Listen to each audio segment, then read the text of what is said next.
السلام علیکم، آن نیوز کے ساتھ میں ہوں صبا کامران۔ افسوسناک خبر شامل کرتے ہیں کراچی سے گلشن حدید میں فرسٹ ایئر کی طالبہ کالج کے باہر سے اغوا کے بعد 5 افراد نے زیادتی کا نشانہ بنایا۔ ملزمان طالبہ کو ڈیفنس تھانے کی حدود میں پھینک کر چلے گئے۔ 15 پر اطلاع کے بعد بچی کے والد سے رابطہ ہوا۔ متاثرہ بچی بن قاسم کے علاقہ شاہ ٹاؤن کی رہائشی ہے۔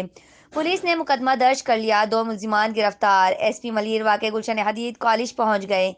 دوسری جانب 2 ملزمان گرفتار ہیں جن میں فواد اور سمیع شامل ہیں، جبکہ سمیع مرکزی ملزم ہے۔ مزید گرفتاریوں کے لیے ٹیم تشکیل دے دی گئی ہے۔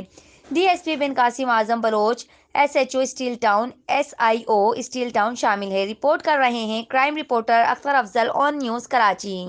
لائک کریں، کمنٹ کریں، شیئر کریں اور بیل آئیکن کو پریس کرنا مت بھولیں۔ دیکھتے رہیے آن نیوز۔